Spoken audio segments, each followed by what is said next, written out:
Good morning and welcome to Morning Coffee with Brigid. I'm Brigid Burke and it is now the 9th of October 2024. Today is the day, good morning Alex. Today is the day of we have our seminar today. Good morning Joanne.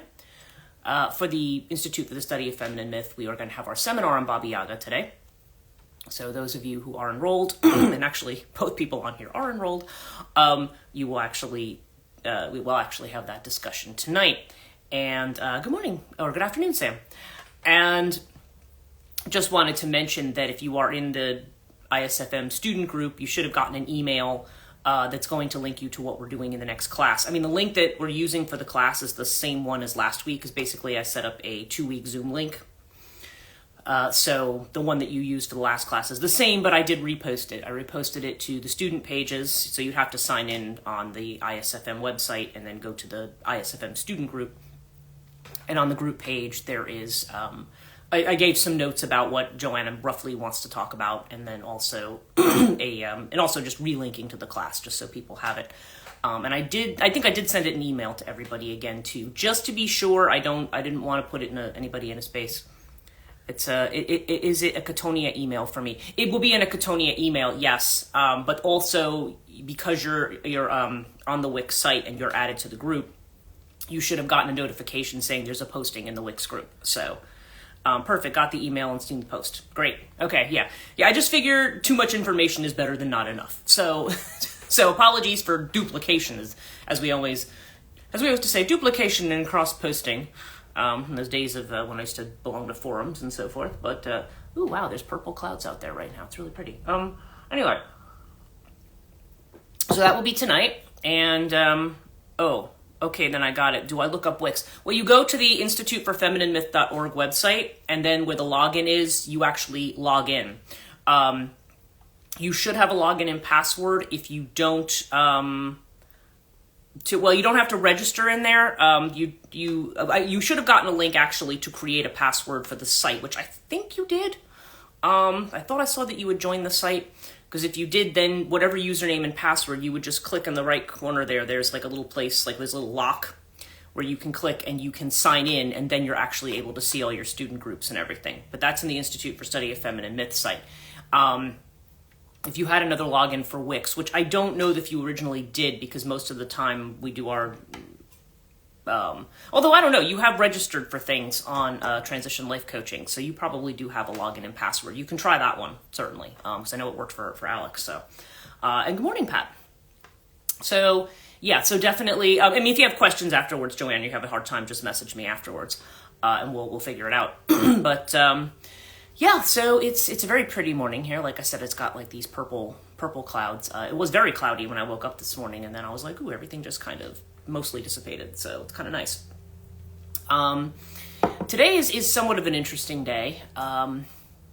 We are moving into this space. I think tomorrow is the day that Pluto goes direct, and that first week of October, we had that nice grand water trine that's kind of breaking up now. I'll try and figure it out, as it's hard with your laptop down. Oh, yeah, okay. Well, yeah, just message me, and if worse comes to worse, I can always just cut and paste all of this stuff and send it to you in Messenger, so we could figure it out that way. So, okay. So anyway, yeah, so I'll be seeing... I'll be seeing many of you tonight. And Pat, I was just saying, there's a post in the student group, and I also sent an email, and it would have been sent to the email that you had set up with me for this. So, So anyway, you'll have that, and you can check in before tonight, just so you're prepared for what Joanna is going to ask about. That's the kind of business out of the way. Today is interesting. I have a couple of different things. Sorry, it's always Mercury retro. My text, funny. And good morning, Suda.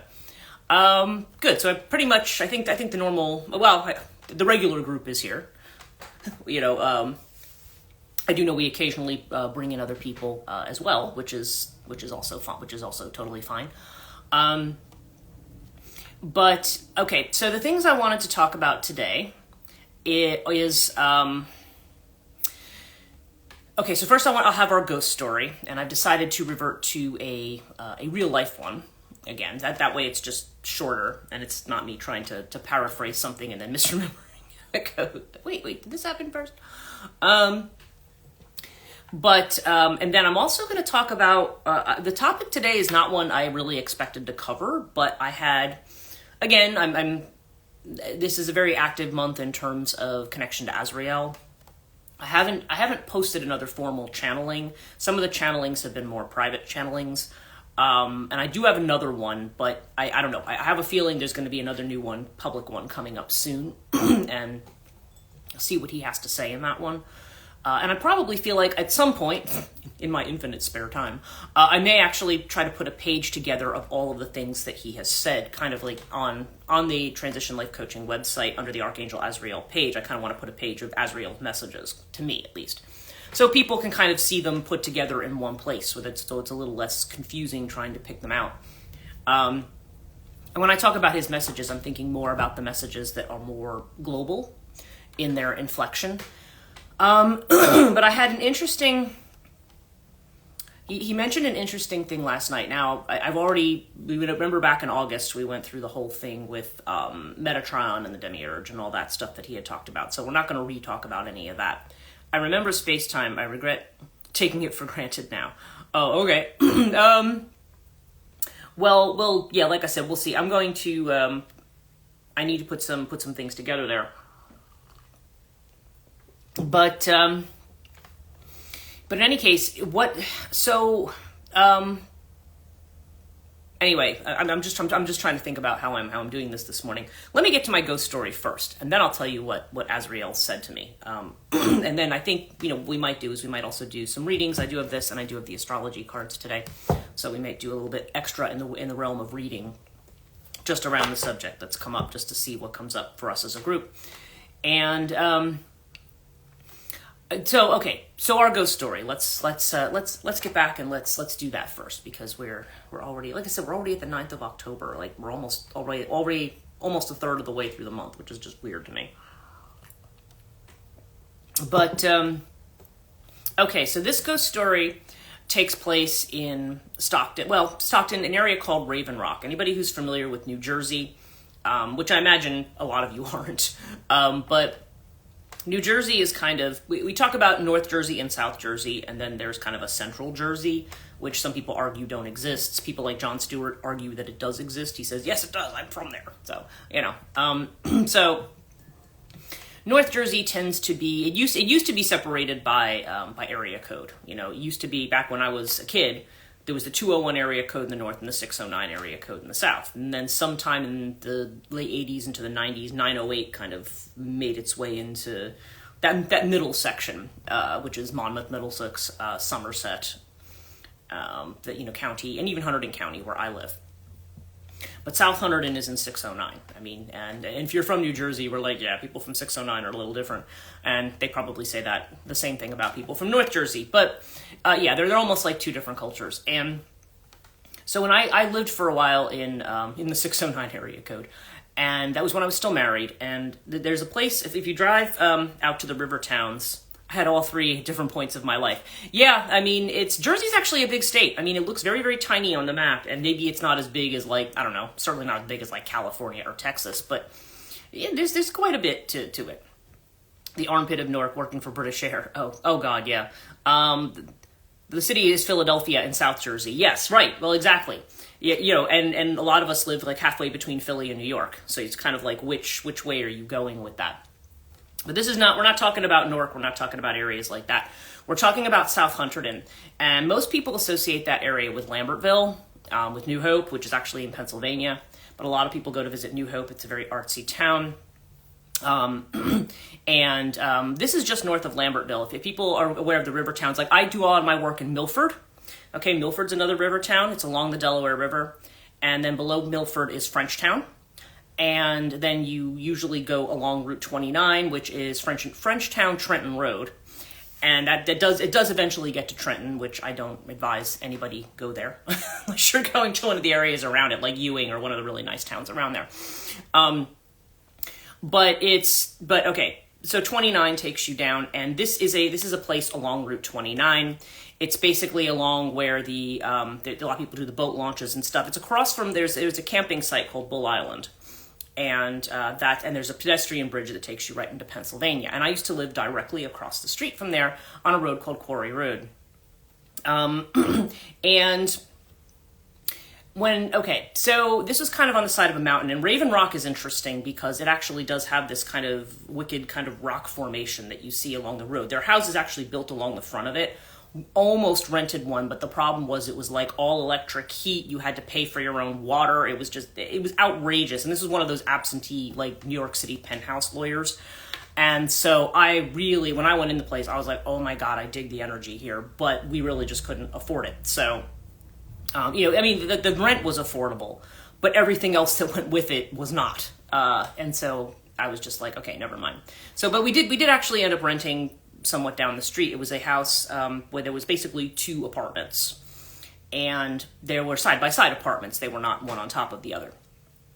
Okay, so this was a really old house up there in those rocks, and we had neighbors at that time, Mark and Kathy, I think their names were, and there were 2 girls who were living there first, and then they moved out, and then Mark and Kathy moved in. And Mark and Kathy were very nice. They were very friendly people. They were from Pennsylvania, and we frequently spent time with them, hanging out, talking. They had a really weird dog that was like part beagle, part basset hound, and part yellow lab. Just try to picture that in your mind. And it was a very, very interesting dog. Very, very sweet dog, very docile, but just very, just kind of weird to see this kind of yellow lab body with this that's part beagle and part basset hound. It was just it was kind of funny, actually. Okay, so if you just joined, I'm doing my ghost story of the day before I get into my topic of the day. And so there was one, we frequently had this thing of this house because it was very old, and it was very, it was actually a haunted house, but not in a way that was like, scare the pants off of you haunted. I remember. So there was a day, so Kathy one day came over. Her husband would go off on these long, like he was a contractor, and he would go off on these long jobs, and she'd be in the house by herself with the dog. And she'd come over our house one evening. She was knocking on our door, and she's like, hi guys, like, Mark's not home. Is it like okay if I hang out with you for a while? Because I really just don't want to be over there alone. And we were like, okay. So she would come out, and she had told us this story. And she said that she was, she had something happen to her the night before where she was in bed. Now, the way it is, you would walk in, there'd be like a kitchen, and then they're what they call Jersey winders. They're these kind of like winding stairs that go up to the next level and then up to kind of the next level. They're almost like a little spiral staircase, but that's what they're often called, and they're not very wide stairs. And so the bedroom was up on the next level above the kitchen. And she had, now her dog, she had a dog, of course, and if you have a dog, you have dog toys, right? And she had one that made the sound that a rooster makes, the crowing of a rooster, the cock-a-doodle-doo sound. And the dog, of course, had chewed it to pieces, and, so she had picked it up and she'd put it on top of the refrigerator, and she said, well, I've got to sew it up, I've got to fix it before I give it back to the dog. And so she said she was laying there in bed, and it was probably about 3 a.m, and she suddenly hears this cock-a-doodle-doo sound. And she's waking up and she's going, what is that? Like, she says she used to live in a very rural Pennsylvania town, and she thought maybe, am I awake? Are the chickens out? That's a common sound in some areas. We actually have parts of Hampton where people have roosters and stuff as well. Not in this part of the road, but other places.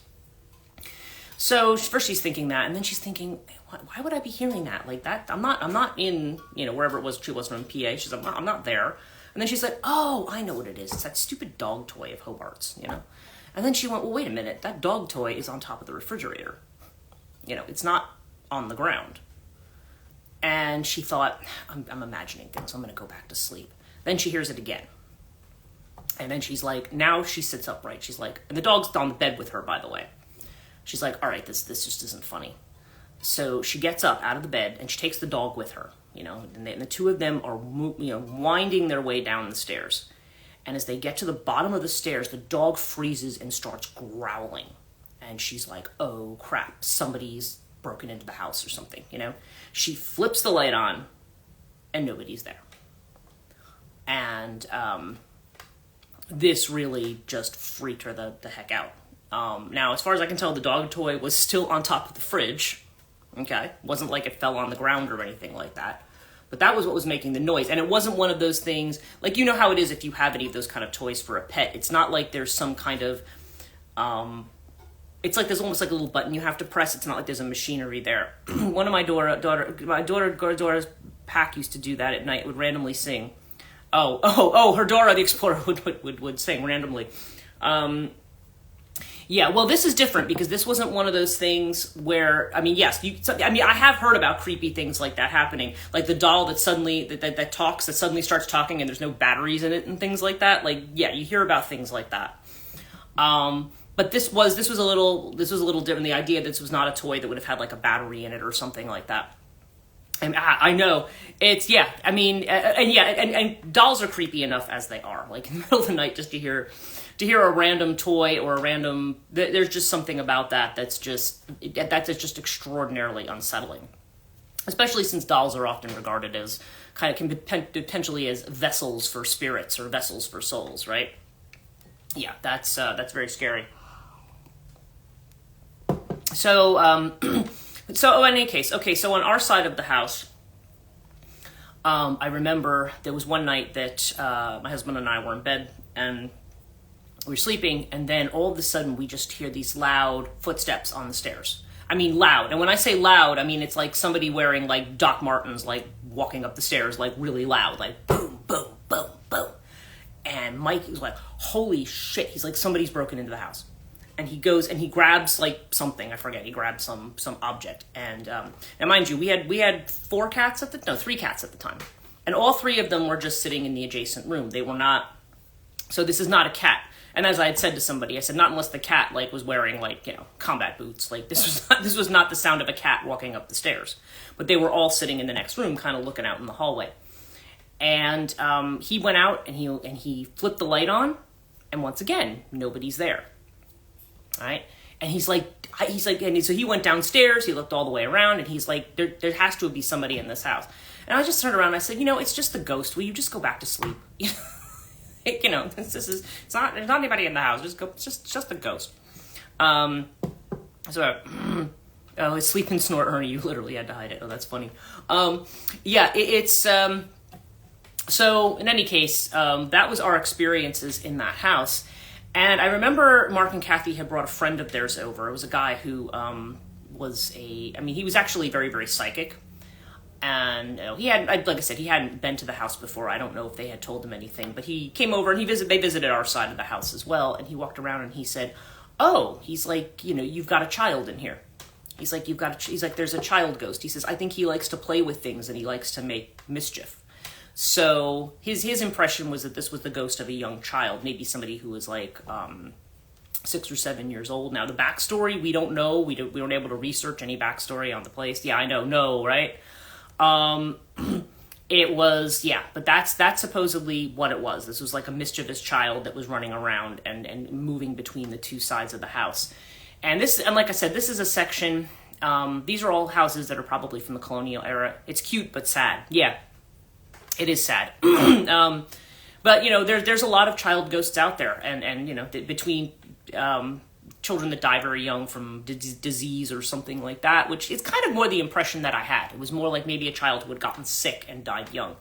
Silent Hill, well, that's a whole other story. But yeah, so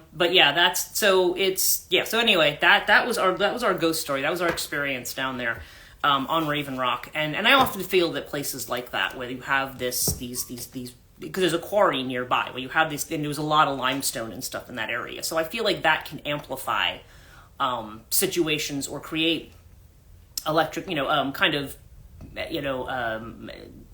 don't know, to just create the right energetic situations for that to be able to occur. They're said that there's something about the geomagnetic energy that can allow that to happen. So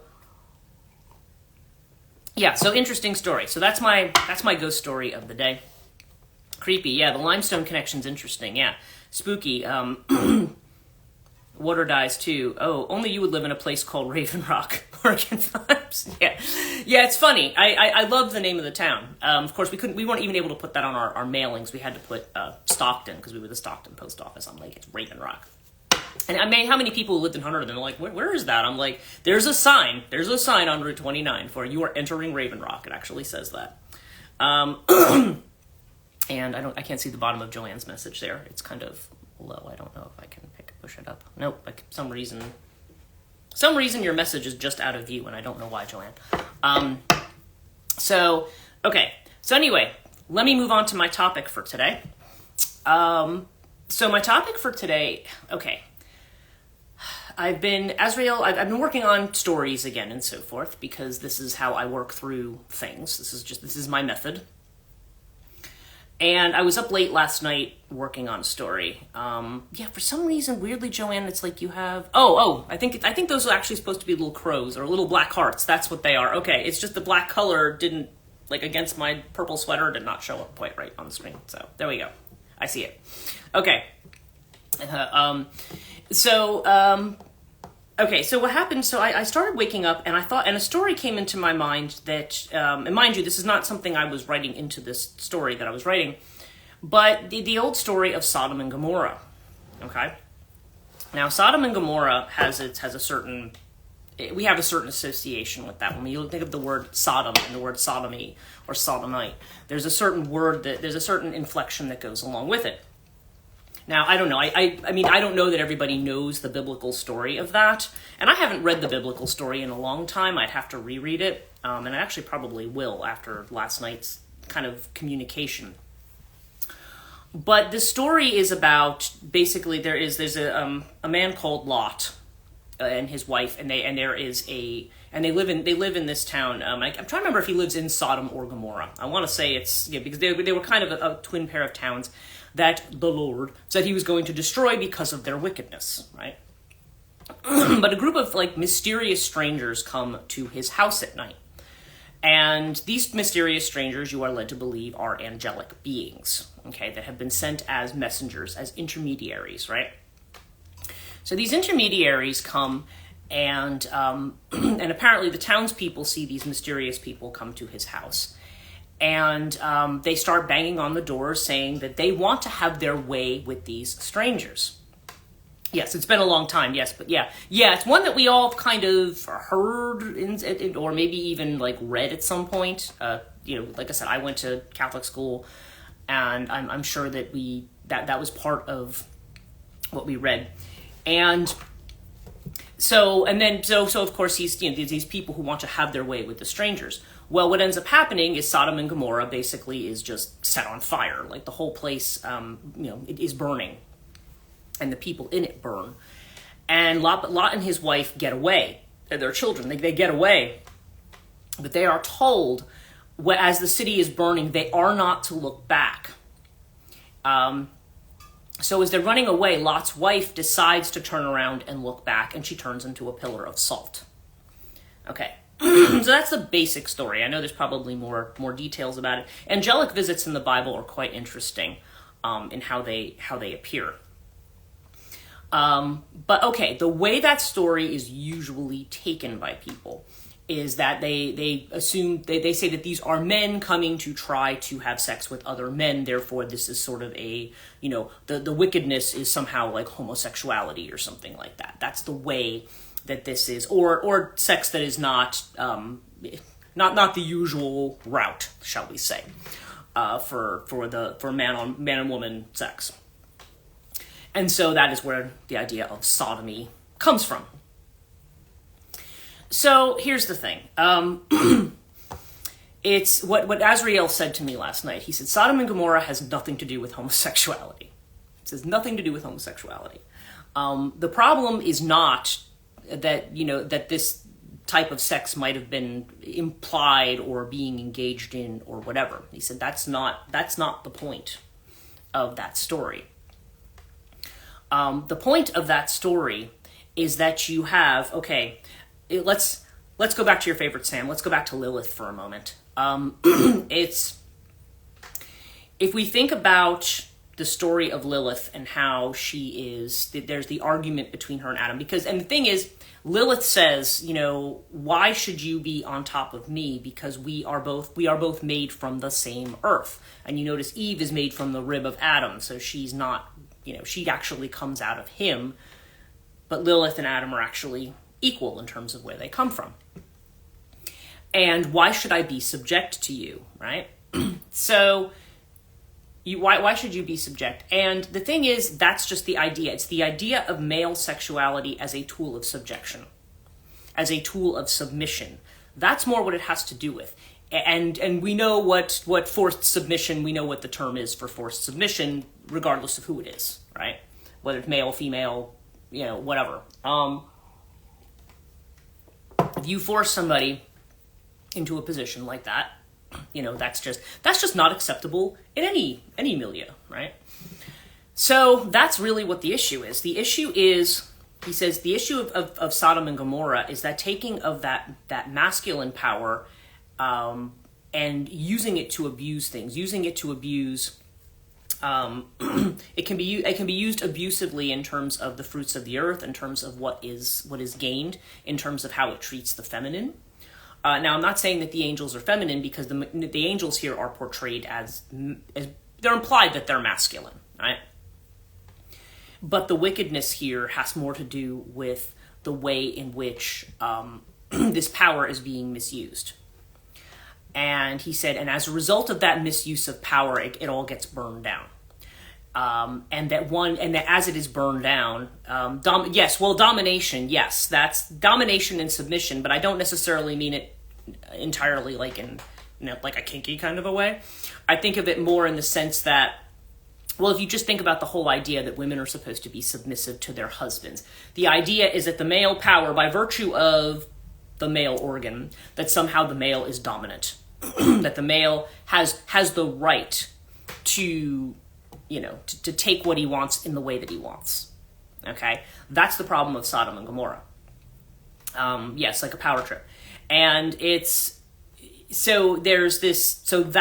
is really what the problem is with Sodom and Gomorrah. It's the wickedness is the way in which that power is misused. Now, it's interesting to see that in the Bible, because, when we deal with Yahweh or Jehovah, or however you want to say his name, in the Bible, there's a certain patriarchal inflection to that deity as well. But this story is very interesting, because Azrael brought it up to me, and he said, what we're looking at now is another Sodom and Gomorrah. He says, we're looking at another Sodom and Gomorrah. And he says, and it's going to all get burned down, is the way he put it. Now, when he says this, I don't think he literally means that things are going to catch fire, okay? So nobody needs to worry that this means, like, something's going to blow up, or we're going to have nuclear war or anything like that. He's not saying that. But he's saying that this is all getting burned down. It's getting all burned down on some level. And we shouldn't look back. You don't want to look back and be turned into a pillar of salt. So we don't want to go back to the old way. That's the consequence of looking back on the old way. Yes, that's where I thought you were going. Yeah. And that is no titty. Oh, well, that's a whole, oh God, that's a whole other subject too, right? With him. But this is something I think that just goes on in society. Because the stories that I'm working around, this particular set of stories that this one is kind of being an outgrowth on, are about groups that are supposed to be the ones who are on the power trip, the ones who are using this power inappropriately, shall we say, are the ones who are the representations of religion. They're the ones who are supposed to be the good, upstanding people in their religious communities, particularly in more conservative Christian communities. And they are, because the one character I have, Aiden, he's a boy. He's just growing up, like, doing normal boy thing, just playing with his friends, getting into fights occasionally, whatever, but he's very, very, very, very attractive boy. And he has a family member who is a very high-ranking church person who decides to take advantage of him. And then, it does not, I don't want to get into the rest of the story. It's kind of a not nice, very triggery kind of story. But it turns him into a very violent person.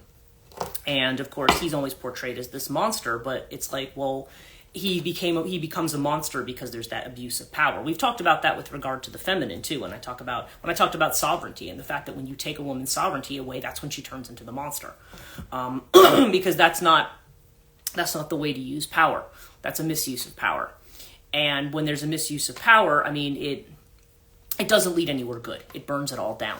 So he's talking about it in that way, and he said, yeah, there's this kind of misuse, but again, that particular story is always talked about in a very physical sense.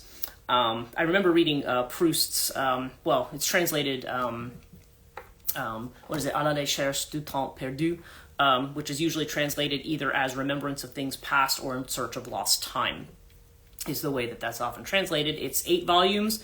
And those of you who are Monty Python fans might remember the Summarize Proust competition. You have 15 seconds to summarize all 8 volumes, which I thought was really funny. But I mean, that one's a little sexist too, but it is funny. But Proust is, but I actually did read all 8 volumes of Proust at one point. It took me 2 years. And he does have a volume called Sodom and Gomorrah, and it is if you decide to read this work, it is the most boring volume, and you can skip it. It's boring and infuriating. You can probably, I don't know. Maybe if I reread it, I'd get something different out of it. But, Proust is basically telling his story, and the story of him and this woman, Albertine. And the story is just so he is so unbelievably annoying in this story that I'm just literally spent the whole story being I just wanted to take him and grab him by the neck and shake him because he's just being an absolute idiot. I think basically you could summarize that whole volume as he's in love with Albertine. He wants to kind of keep her where she is, and he doesn't want her going about and being with anybody else. But also when she's there, he's bored by her and doesn't want anything to do with her. So when she tries to go out, then he's just insanely jealous and can't take it. And I'm like, you, sir, are a creep. I mean, that's the nicer way of saying it. I was just literally going, will you just stop? Either you're with her or you're not. It was really annoying me. But anyway, that's Proust's Sodom and Gomorrah. And I don't know why it's given that title, because there's nothing in it that really implies that. Although it is kind of implied that Albertine might be a lesbian, so I don't know if that had something to do with it, but it's a really bizarre title for that.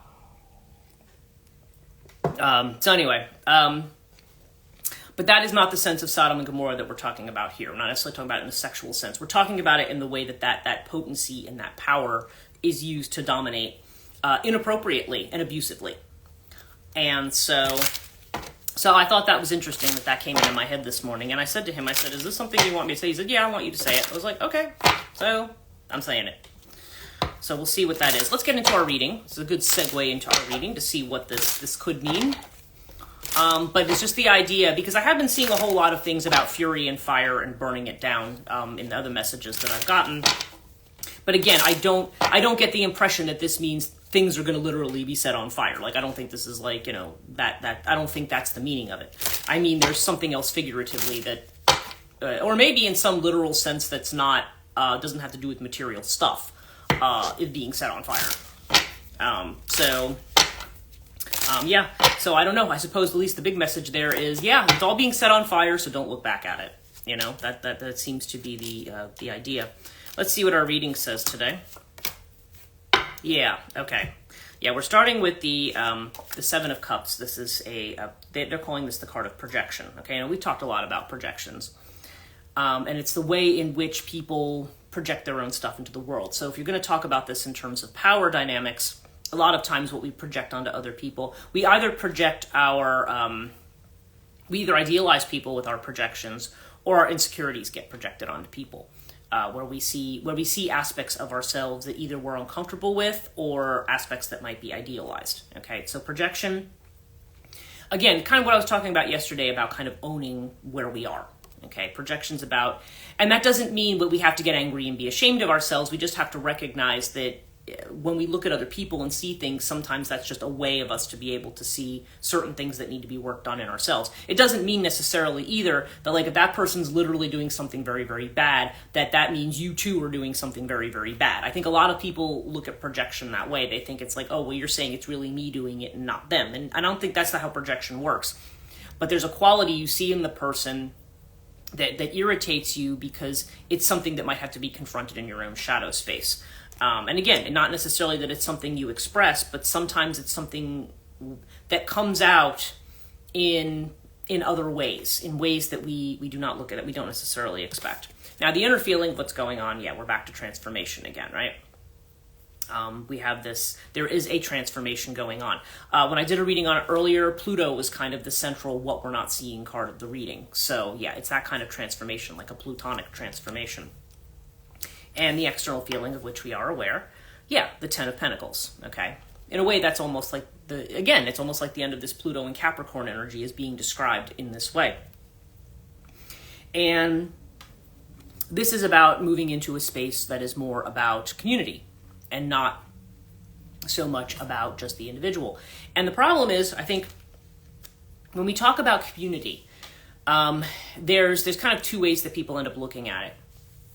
Because we value our individuality, because we say, because society can put things on us that we say, that's not me. I'm not going to be, or we don't want to be bowed by what society is, we don't want society to try to tell us, to confine who we really are, okay? By the same token, though, we have to be aware that we are part of this network and this larger system.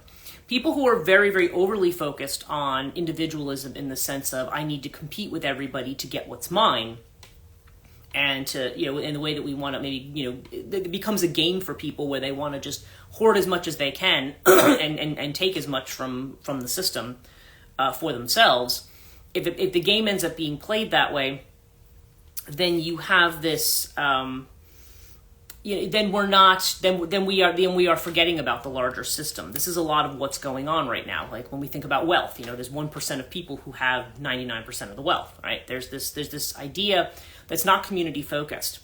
Now the other side of that is that people always worry about what they call socialism, and they don't mean it because they will take, there is such a thing as democratic socialism that can work perfectly well. But most people think of the kind of socialism that was propagated in Nazi Germany, where everybody had to be the same, and if you were not the same, we know where that went. But it's the idea that everybody's going to have to conform to the state, or that everybody has to conform to what society wants, and a lot of times it ends up being interpreted in that way. But I don't think that's what it means. It means you're in the space where you can be yourself, where other people can be themselves, and where there's enough respect among people that you can respect the fact that people are allowed to be themselves. It's not that everybody has to be the same. Okay, that may be one of the fears that we have of the feminine, is that, it's going to take away, it's going to strip. Eric Neumann talks about this in The Great Mother, like the idea that the great round, as he calls the feminine, is something that's going to equalize everything to the point that there's no differentiation between us. But that's not necessarily how it has to go. You can have a great, you can have a singular thing that has different inflections, like a diamond that has many facets, or we talk about the waves on the ocean. There's different inflections, but they're part of a larger system, and you have more power when you connect into the larger system than when you are determined to do everything on your own. You can still be yourself and be part of a system, okay? Existence. We were talking about this yesterday, looking at the bigger picture, all right? Look at the bigger picture.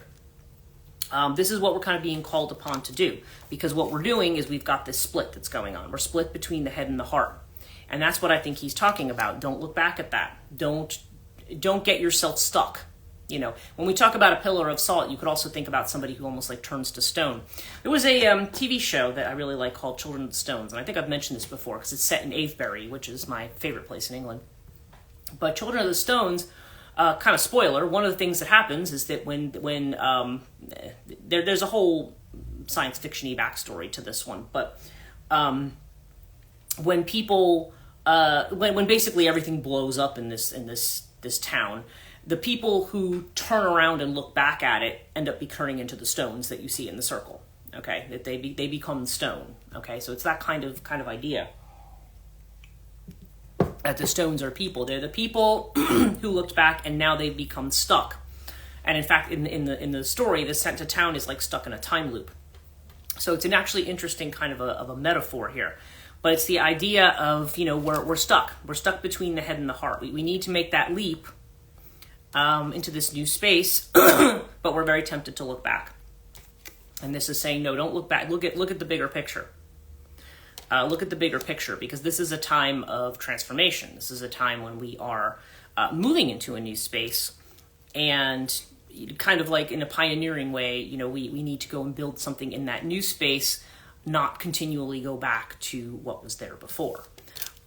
So interesting. It's saying, yeah, you need, the only way to cure the split between the head and the heart is to kind of drop both in a way. It's just kind of just jump in and say, okay, you know, now let's see, we've still got a few minutes, so I'm going to do the astrology cards. So let's see what we need to know today about these messages. So, because we are comfortable with what we know. Absolutely, yes. Yeah, and that's always the way it is, too. Even if it's bad. Right, you're exactly right. I mean, it's just, yeah, it's the devil you know, again, because the expression is better than the devil that you don't know. We would rather just, because at least we decided that we have figured out how to cope with the uncertainty or erratic quality of a current situation, but rather than and we we think, you know, the new might be too scary. We have to, but the point is kind of like the new isn't actually scary. I think is kind of what the message is here. But we are convinced that because it's something we can't see, that it's probably going to be something scary. Okay, now this is interesting. Yeah, wow. Okay, so we're starting with the 11th house card. Remember, we just had the community card, right? So this is also about our community, about the wider network, and the wider world, and the way in which we are expanding in that. And this is also 11th house is Aquarius, so this is about the Aquarian future as well. And we have it with the 12th house card. And the 12th house is Pisces. So this is what's obscured. That may be also why we got the projection card, because as we know, the 7 of Cups can have to do in the way in which we might be deceiving ourselves or not able to see what's real and what's not real. And that's certainly the element of this house. This is the environment that we're in. This Piscean energy where we're like saying, okay, I don't know what's coming, and I'm scared of what's coming. I don't know what this means to have to expand outwards if we are very comfortable where we are, even if we're comfortable in our discomfort, as kind of Joanne pointed out there,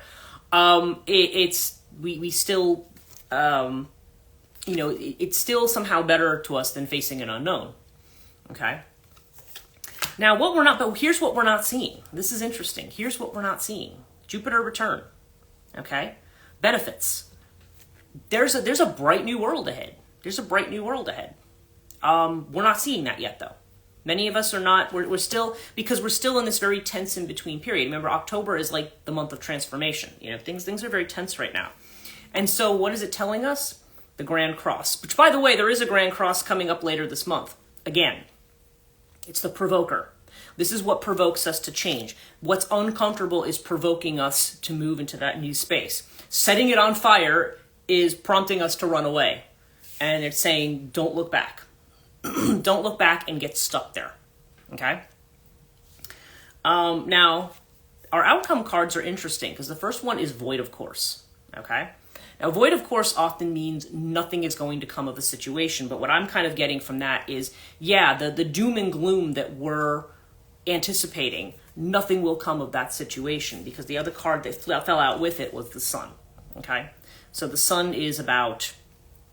Again, it's about shining a light. It's about having clarity. It's about getting out of this space where we don't have clarity. It's about getting into a space of clarity and being recognized for who we are and what we have to offer. So we're not talking about everybody being uniform in the fact that everybody is going to bow to a single authority, or everybody's going to have to modify themselves to be a certain way or hold a certain point of view. It's going to be just the opposite, where people are going to be free to be who they are, but also thinking a little bit more about the needs of the people around them. So the disaster that we're expecting, nothing will come of the situation. So, yeah, I mean, and it's interesting because I've been seeing this all along. And mind you, it's not that necessarily in my mind, I'm not necessarily an optimist by nature. I tend to be something of a realist. So, well, that's reassuring. I've been falling into that Piscean fear. Yeah, and I think we were talking about that a couple days ago, Alex. It's like, yeah, there's that Piscean fear, because we look at what's going on around us, and there's so many things right now that are so tense and so much on the edge, and we're like, oh my God, what's going to happen here? But it's saying, but Azrael is continually, like, he keeps telling me, he's like, no, you have the truth of the situation. He's just talking about, he refers to them as the heads, dazis, the heads of the old are the ones, their message is dying out. Their message is burning out. He says, you have the truth, just stick with the truth because you have it, is what he has said to me. You have it. You understand. Or as he put it the other day, he says, you're beginning to see where all this is going. And it's just, but he says it's only the beginning right now. You remember we got a lot of aces, right? The aces are saying we're just at the beginning. And so it's kind of like if you get off a plane and you arrive in some place that's brand new, you're kind of like, you're looking around, and initially, even there's an excitement and wonder with being in a new place, but there's also the unfamiliarity, like, oh, well, what am I supposed to do, and where am I supposed to go, and how do I get, to the place that, where am I supposed to go stay, and where am I, how do I go things, do I have the resources I need to do the things that I'm doing, and so on and so forth, Right, exactly, this is Alex. And sometimes when the old is going, it can be very loud before it leaves. Oh yeah, and this is not a energy. When we think about the type of energy that is, it's a very power grabbing energy. We think about the Hindu epics where, and it's funny because it's Navaratri right now with Durga battling against these forces that have taken over the three worlds, and they're not ready to yield very easily, even when they're shown the power of, in that case, of the divine feminine. They're just kind of like, no, they're just going to keep battling because there's so much ego that's fueling it. The idea that, I am going to succeed, I'm going to conquer, I'm going to be the winner. And it's an energy that's past its time. If it was still within its own time, then maybe there would have been the possibility that we would have just repeated a cycle and gone on. But that's the message I keep getting. We're past time. We're past time. That whole way of being has passed its time, so it can flail and scream. That's why I was referring back to the King in Yellow the other day, because there's something about it. I've actually decided that's going to be a podcast for my patrons. I'm gonna record that one about that, and I am going to be on Katonia at noon today. I'm actually going to get off now here because we're past 7:45. But there's we've got this. But yeah, I think I'm probably, those of you who heard my little spiel on sovereignty, that may be a little bit of a repeat at the Noon Katonia podcast. I might have a different inflection on it because it's coming from a little bit more of an academic angle, but I am doing that. So anyway, that's, so I'm going to talk about that on the Katonia live stream, because I don't know why. I feel like that this theme of sovereignty and what it actually means, feminine sovereignty, and the dark feminine, and again, where this Lilith energy kind of comes into play in all of this, and how we need to be looking at that. Or how at least it seems to be the way we're being pressed to look at it. Okay. Thanks. This was very helpful. Oh, good. You're welcome. I'm glad that it was. So maybe I'll see some of you at noon if you want to tune into that one. And and I will be back tomorrow we'll figure out another story, and we'll figure out another, we'll see what messages come up for tomorrow and what I feel prompted to talk about. You're welcome. And Pat, I think I'm going to see you later today. I'm going to see actually a bunch of you later, but I think I'm going to see you twice today. So text me afternoon for tonight. Sounds good. See you all tomorrow. And yes, you're welcome. And yes, good to see you all. And all of you hope have a good, you're a fast learner. Have a good, what do we call it, hump day? It's Wednesday, right? And so I will see some of you later and the rest of you tomorrow. So take care. Have a good one.